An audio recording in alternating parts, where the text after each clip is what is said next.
Shalom, a paz do Senhor. Está começando mais um programa Primeira Onda e hoje eu confesso que o tema é um pouquinho mais espinhoso, mas a gente vai tratar com muito carinho, não é verdade, amor? Com certeza. Dentro de toda e qualquer discussão teológica, sempre tem aquele tema que é um pouco mais desafiador e nós precisamos enfrentá-lo. E hoje nós nos deparamos com um tema que precisa ser enfrentado com seriedade e com bastante comprometimento. Quando lemos a narrativa da criação no livro do Gênesis, a gente é levado a perceber o ser humano como um papel central nesse processo. Mas a gente também consegue perceber que desde a queda do pecado, a gente vê uma degradação dessa ordem criada por Deus durante a criação. E aí, entre os processos de destruição, de desordens naturais, da natureza, e aí a gente quer trabalhar um tema muito interessante hoje. Qual é a relação do pentecostal, ou da teologia pentecostal, com o meio ambiente? E para a gente abordar este tema hoje, nós trouxemos novamente um grande amigo nosso, o professor Paulo Jonas. Ele é pós-doutor pela Unesp, nesse assunto que nós vamos abordar hoje também. Ele é doutor em Planejamento Regional e Gestão da Cidade, mestre em Ciências da Religião, e ele também é professor de História e Teologia, e é pastor na Assembleia de Deus, lá em Palma, Minas Gerais, convencionado à Convenção Geral, a CGADB, né? Seja bem-vindo, Paulo. Prazer recebê-lo de novo. Obrigado, Felipe. Obrigado, Amós. Para mim é um prazer estar aqui. Bom, Amós, esse assunto é importante e é pouco debatido quando a gente fala em teologia pentecostal. Mas eu queria ver com você, primeiro, o que a gente, Paulo e o Amós, né? O que a gente pode entender do conceito de meio ambiente e por que essa correlação cristianismo e preservação ambiental ela é tão importante nos dias de hoje? Perfeito. Ô, Felipe, para a gente contextualizar, a gente precisa entender o seguinte. Falar em cristianismo, hoje no Brasil principalmente, em qualquer assunto é importante. E quando a gente fala disso, a gente precisa lembrar que praticamente 90% da população do Brasil ela é cristã. Isso. De algum segmento. Então, todos os assuntos que a gente for tratar, o cristianismo ele tem relevância na atuação cultural e na forma que a população vai lidar com aquela temática. Quando a gente fala em meio ambiente, existe um mito que nos é posto desde quando a gente é criança, que meio ambiente é algo ligado à biologia, algo ligado à geografia, específico dessas áreas, e não é. O meio ambiente ele tem que ser tratado por qualquer área hoje, por qualquer segmento da sociedade, porque ele está diretamente ligado à nossa sustentabilidade, ao nosso futuro, à nossa existência aqui na Terra e à nossa qualidade de vida. Então nós precisamos trabalhar essa temática de uma maneira séria, de uma maneira contundente, porque isso diz respeito à qualidade de vida do ser humano.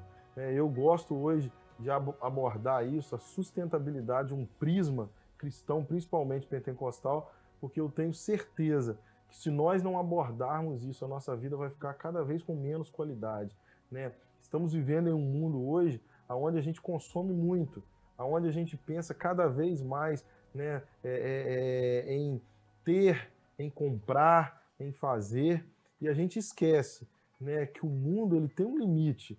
Nós precisamos pensar em viver de maneira mais sustentável. Isso está diretamente ligado à nossa consciência como cidadão. E é por isso que essa temática ela precisa também entrar, né, nas pautas da educação desde criança e também nas nossas discussões dentro da igreja, porque a igreja não é só para a gente tratar questão da Bíblia, né? A igreja é um ambiente social, né? Jesus ensinava de tudo. A Bíblia ela fala de tudo, né? E nós precisamos tratar desses assuntos também. Perfeitamente. E do ponto de vista da teologia cristã, o cuidado ambiental ou com o meio ambiente é extremamente importante justamente porque ele está intrinsecamente ligado à teologia da criação. Quando nós olhamos para o texto bíblico e encontramos ali, por exemplo, a cosmogonia judaico-cristã, da criação, especialmente no Gênesis 1 e 2, nós vamos perceber que o homem, que é imago Dei, é a imagem de Deus, possui uma responsabilidade de tudo que está dentro do espectro da criação, o que inclui a natureza e os demais seres viventes. Então, antes da queda humana, como o Felipe já colocou, já havia essa responsabilidade, como o texto bíblico diz, sobre o primeiro casal.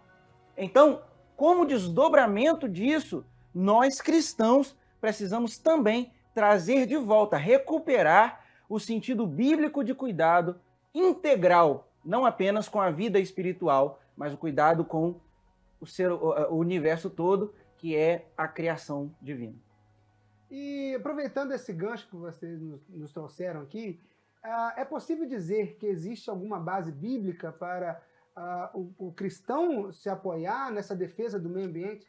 Sim, a gente tem lá na Gênesis, como vocês dois já falaram, é muito interessante a narrativa da criação. Eu não vou ficar só na Gênesis, mas eu vou pegar ela como exemplo. Existe um sistema que foi criado e o ser humano ele foi inserido nesse sistema.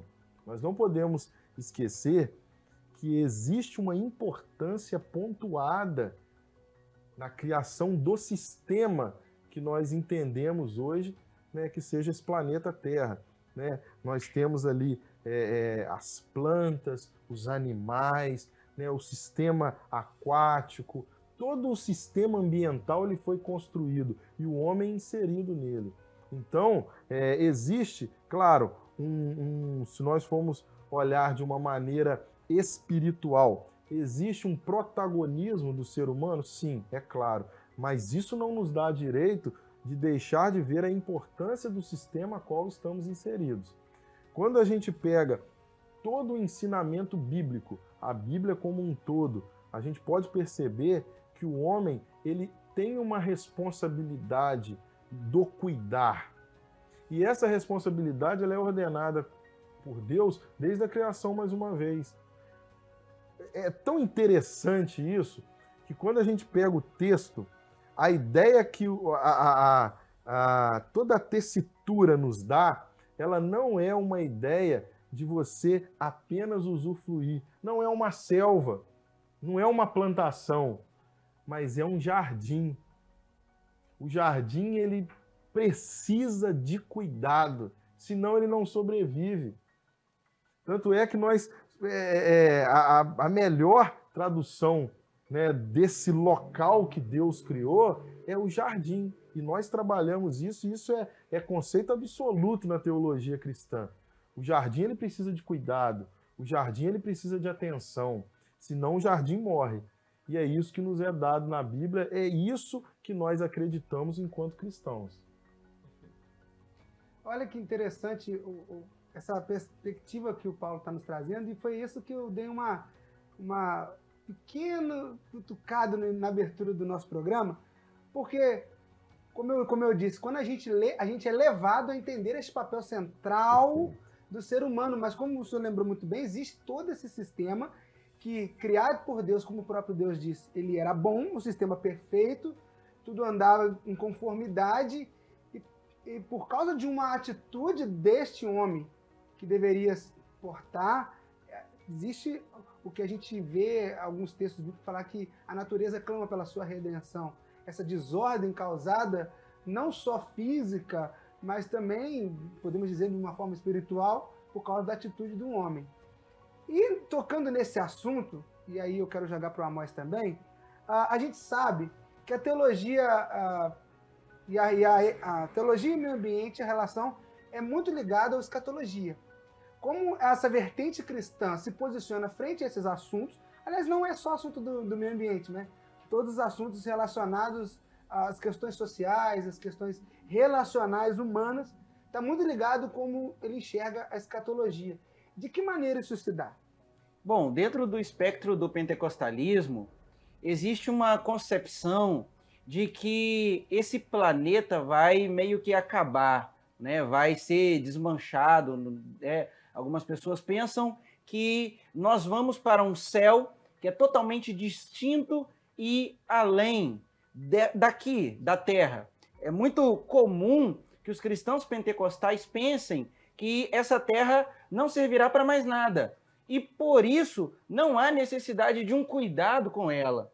Entretanto, à luz de uma exegese bíblica, isso não resiste. Esse argumento é muito frágil. Porque, veja, quando nós olhamos Apocalipse, tanto nos capítulos 21 e 22, o que nós vemos ali não é uma destruição total da ordem criada. Pelo contrário, é uma recriação, isto é uma restauração que nos dá a ideia de uma terra à semelhança do que era antes da queda em Gênesis. Tem um texto muito interessante que foi escrito pelo teólogo N.T. Wright, um anglicano, que se chama Jesus está voltando, plante uma árvore. É um capítulo dentro do livro Surpreendido pelas Escrituras. E o que é que o Wright defende? A partir de Romanos capítulo 8, melhor dizendo, o Wright entende que toda a natureza foi afetada pela queda.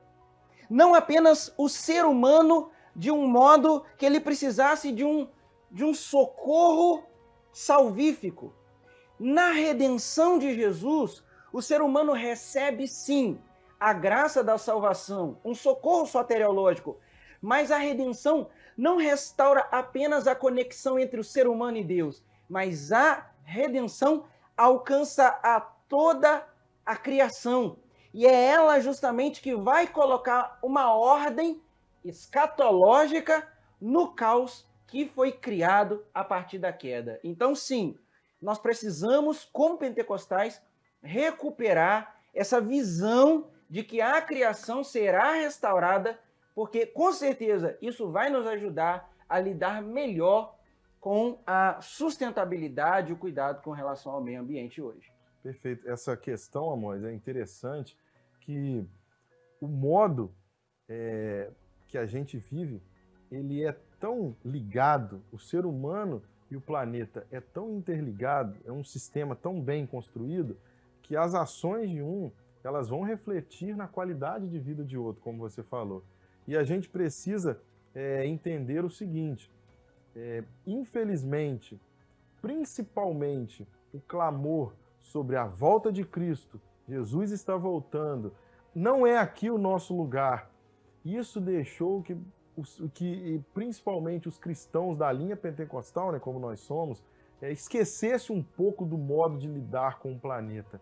Mas nós precisamos resgatar isso. Né? O meio ambiente é sim responsabilidade nossa. Nós não podemos fugir disso. Né? Em todo o texto bíblico a gente vê essa responsabilidade para que o ser humano foi dado a ele o cuidado. E esse cuidado ainda está valendo, né? Seja agora ou seja até a volta de Cristo. Legal. A gente percebe que esse tema é um tema que está muito ativo na agenda nacional. Né? A igreja como um agente dentro desse arcabouço, dentro desse sistema de sociedade que nós vivemos, acho que a última pergunta que a gente poderia fazer é de que maneira a igreja pode colaborar nessa agenda e também quais as principais diferenças, se é possível demarcar assim, entre o que deseja a agenda política partidária nesse sentido e o que deseja a igreja. Eu trago esse ponto porque recentemente teve muito em voga pelo lado dos nossos irmãos católicos, que eles debateram muito profundamente a nível mundial esse assunto, não é? No chamado Sínodo da Amazônia, e a Igreja Católica se posicionou a favor do cuidado da natureza, mas fazendo esse limite. Existe esse limite no ambiente pentecostal? Quais essas diferenças de pauta? E como a igreja pode efetivamente colaborar?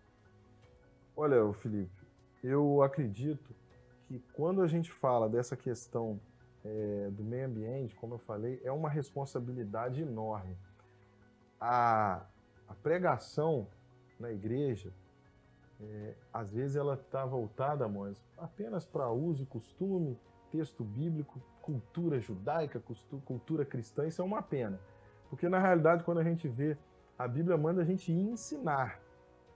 Né? Inclusive, no contexto de Cristo, quando Cristo estava ali com os apóstolos, era no contexto da maêutica socrática, né? uma herança muito direta do método de ensino grego. o mestre ele ensinava sobre tudo.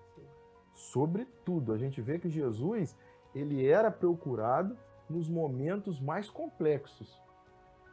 Talvez por desconhecimento algumas pessoas não entendam por que que lá no casamento ele foi procurado, porque ele era o mestre. E o mestre, ele era aquele que dava saídas, ele dava conhecimento sobre tudo. Hoje as igrejas precisam voltar a ensinar isso também. Nós precisamos falar sobre tudo. Não é só pregar a Bíblia. O poder de Deus ele está sobre a igreja e não só quando a gente fala algo sobre a Bíblia. A própria reunião da igreja já atrai o poder de Deus e nós precisamos levar isso para todos os ângulos da nossa vida, porque as nossas ações elas influenciam diretamente na nossa qualidade de vida e no futuro da igreja. Como ao homem foi dada essa responsabilidade, toda a nossa ação vai ecoar no planeta. E as agendas políticas, elas clamam por isso. Hoje nós temos um problema sério, por exemplo, que é o aquecimento global. Isso tem gerado um desequilíbrio enorme. Outro problema sério que nós temos é o mau uso das fontes de energia.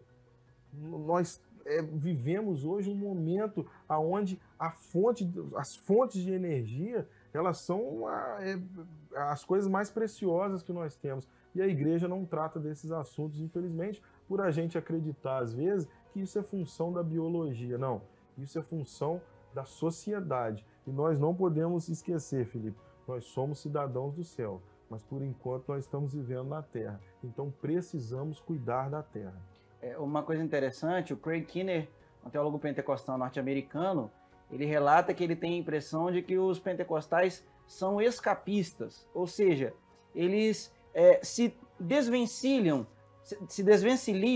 de temas que são assim sensíveis na atualidade ou na sua contemporaneidade. E esse é um deles. E é muito interessante que a gente observa, muito presente no ambiente pentecostal, um dualismo que vem muito lá do helenismo, né? Que procura distinguir a importância da alma e do espírito em relação ao corpo. Isso sobrepõe a alma e o espírito em relação ao corpo e a todos os demais seres da natureza. E isso é um prejuízo. Nós precisamos, como seres humanos que somos, entender que nós fazemos parte da Missio Dei, da missão de Deus. E essa missão é uma missão que observa o ser humano e a natureza de modo integral, que observa como um todo. Então, sim, nós precisamos incentivar os nossos irmãos a que vivam a vida olhando para todos os ângulos, para todas as áreas, inclusive para os problemas ligados à natureza. E para que você possa ter uma melhor compreensão, é importante você ter um material de qualidade. É por isso que a gente está indicando para você a Bíblia de Estudos Renovari, né, Amós?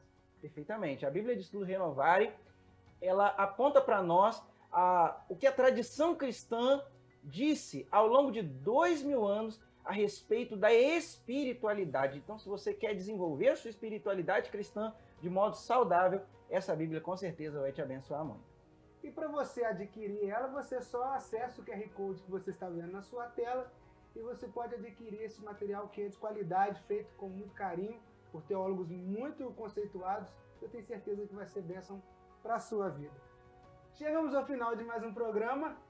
É espinhoso, mas é importante a gente trabalhar isso. Eu quero agradecer ao Paulo Jonas. Quer fazer suas despedidas? Quero agradecer ao Felipe, ao Amós. Quero lembrar, Felipe, para a gente encerrar, o exemplo de Cristo, né? Cristo, quando ele multiplicou o pão e o peixe, ele não deixou nada estragar. A Bíblia diz que ele multiplicou, né? Ou seja, primeiro, não vamos dividir nada, vamos multiplicar. E no final, tudo foi aproveitado.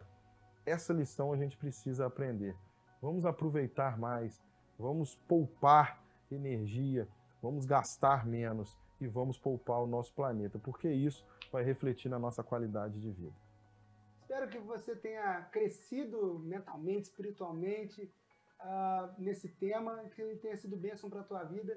E eu te espero no próximo programa Primeira Onda, com outros temas através da ótica do pentecostal. E você está vendo que o pentecostal ele trabalha com diversas temáticas, tá?